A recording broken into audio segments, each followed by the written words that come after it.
Historia del Lancer Evolution 7 GTA.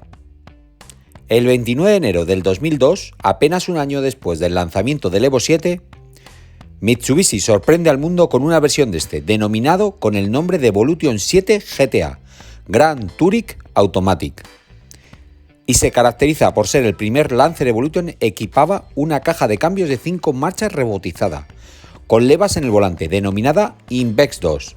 Se vendió a un precio de 25.400 euros. Solo se fabricaron en versión estándar. No existieron ni versiones GSR ni tampoco RS. Solo se fabricaron 2.000 unidades, de las cuales en su totalidad son para el mercado japonés. Algunas fueron importadas al Reino Unido, pero todas ellas con volante a la derecha. La caja Invex 2 se caracteriza porque, a pesar de compartir el mismo nombre de la anterior caja automática de Mitsubishi, la Invex, la segunda versión fue un desarrollo radicalmente distinto, que según se rumorea se basa en la tecnología Triptonic de Porsche. Al igual que la versión de Porsche, permitía un modo totalmente automático o un modo manual sin embrague, si el conductor deseaba controlar los puntos de cambio ascendente y descendente. También se ofrecía el mismo software Adaptative Shift Control, que supervisaba y aprendía los hábitos del conductor con el tiempo y ajustaba la suavidad o la agresividad de los cambios de marcha para adaptarse al estilo de conducción del piloto. Se implementó por primera vez en el Mitsubishi FTO de 1994. El concepto y el tipo de cliente que buscaba abarcar este nuevo modelo cambiaban sustancialmente respecto a todos los modelos anteriores. Este buscaba crear un producto más equilibrado y versátil, que ofreciera mayor comodidad de conducción, además de ser polivalente, ofreciendo más una berlina de altas prestaciones que un coche de rally matriculable. Para este cambio se adopta un nuevo turbocompresor de menor tamaño para poder acoplar la nueva transmisión automática, lo que repercute en la potencia inferior a la versión GSR, declarando 272 caballos y descendiendo su par en 35 kilos de par. 8 caballos y 4 kilos menos respectivamente que las versiones de Evo 7 con caja de cambios manual. Su peso también aumenta 80 kilos respecto al Evo 7 GSR, debido al peso de la nueva caja de cambios. Pero de cualquier forma, esta opción le permite un cambio más rápido para la mayoría de los conductores medios. Por todo esto, las prestaciones se ven ligeramente penalizadas, haciendo un 0 a 100 en 6,2, casi un segundo más lento que un GSR con caja de cambios manual, y el kilómetros de parado en 26,3, más de un segundo y medio más lento que cualquier versión con caja de cambios manual. Si bien el consumo no fue un apartado al que se le tomaron especial atención, ya que en conducción mixta urbana, autovía, su consumo no descendía en ninguna manera de los 12 litros y medio. La insonorización y la rigidez jugaban un papel muy importante en esta versión, en la que se buscaba conseguir una mejora sustancial en ambos apartados, con lo que se aumentó el aislante en el chasis, motor, suelo del interior del habitáculo o incluso en las puertas y hasta en el escape, siendo un silencioso trasero específico para esta versión, consiguiendo silenciar enormemente el ruido que llegaba al interior del habitáculo. Dan como resultado una sensación de dirección mejorada y niveles más bajos de vibración y ruido. También se reforzó estratégicamente el chasis, consiguiendo una mayor rigidez que proporcionaba una plataforma capaz de soportar los más altos niveles de rendimiento dinámico.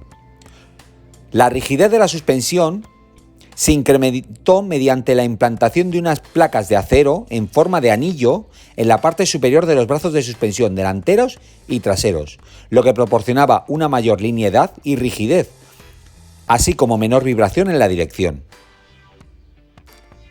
Si bien el aumento de rigidez o insonorización no mejoraba la excelente estabilidad de manejo de un Evo 7 GSR, sí que conseguían que esta versión tenga un comportamiento más ajustado para una conducción mucho más suave y silenciosa. Aunque el nuevo Evo 7 GTA se pretendía del concepto de berlina deportiva, mantenía completamente intactas sus actitudes como coche de rally, gracias a que mantenía sus dos diferenciales activos, el central ACD y el trasero AIC, además del diferencial Torsen delantero y el ABS deportivo, lo que garantizaba una efectividad y un paso por curva realmente sorprendentes.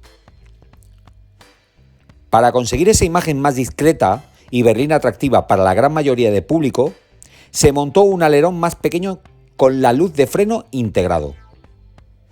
Aunque se podía elegir 3 opciones: alerón alto, el mismo del Evo 7, alerón bajo, el citado, y directamente sin alerón. También es desprovisto de las entradas de aire del capó, tan características de todos los modelos Evolution, dejando un capó liso y menos llamativo. La matrícula también es reposicionada al centro, como en los antiguos Evo 5. Otro de los cambios se encuentra en las ruedas. Los neumáticos son levemente reducidos, pasan de una 235-45 a una 225-45. Las llantas se mantienen, pero cambian sustancialmente su tonalidad de color. De un plata mate pasan a un plata brillante. También los faros traseros son cambiados por unos transparentes tipo Lexus. Su maletero es rematado con la insignia en el lado izquierdo de gran tamaño con las siglas GTA. El equipamiento de esta versión incluía airbag de conductor y acompañante, frenos Brembo de 4 pistones delante y 2 pistones detrás, climatizador, sistema ABS y EBD con reparto de frenada, llantas de 17 pulgadas, ventanillas eléctricas, espejos retrovisores eléctricos además de plegables, faros xenón delanteros y faros antiniebla, limpiaparabrisas trasero y asientos tipo butaca con reposabrazos delantero y trasero.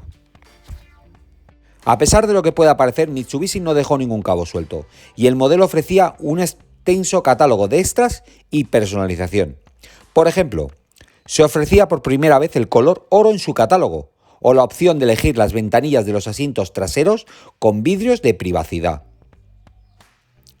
En su interior también hay cambios notables en el equipamiento. Los asientos de serie son similares a los del Evo 7 GSR, pero dejan de ser tipo paquets a ser más tipo butaca clásica.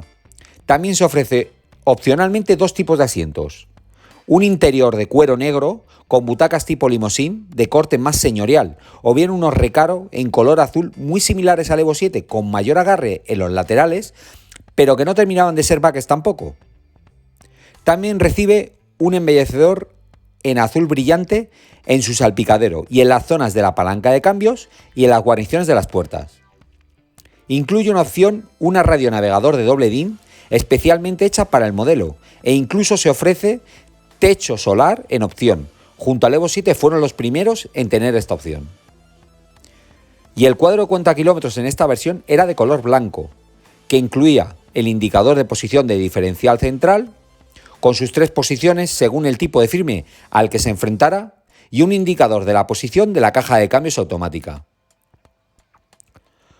Los colores en los que sale a la venta son negro, azul, oro, gris, blanco y rojo metalizado. A pesar de que este modelo nunca recibió una gran admiración fuera de Japón, llegamos a verlo incluso en los videojuegos, como en Gran Turismo, que lo incluyó en Gran Turismo para PSP y en los Gran Turismo 4, 5 y en el 6.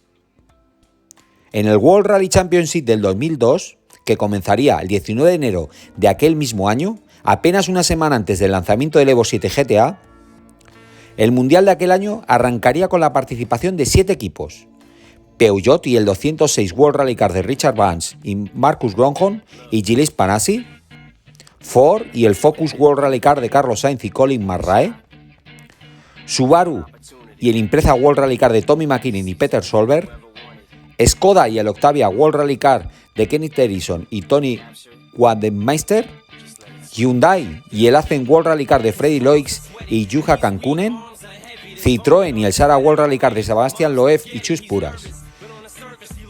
Mitsubishi, tras el decepcionante estreno del Evo 7 World Rally Car en la mitad del campeonato del 2002 y la marcha de su piloto estrella Tommy McKinnon, decidió para el 2002 contar con 2 pilotos de segunda fila, como Francois Delecourt y Alistair McRae, con la intención de tener un año de transición y pulir su nuevo modelo y ponerlo al nivel del resto de las marcas, que llevaban más de 4 años evolucionándolos. El Mundial de Pilotos lo ganaría Marcus Grönholm para Peugeot y el 206 World Rally Car. Segundo en la general sería Peter Solberg y el Impreza World Rally Car, y tercero Carlos Sainz y el Focus World Rally Car. En constructores la victoria sería para Peugeot, que haría doblete, ganaría el Mundial de Pilotos y el de Constructores. Segundo Ford y tercero Subaru.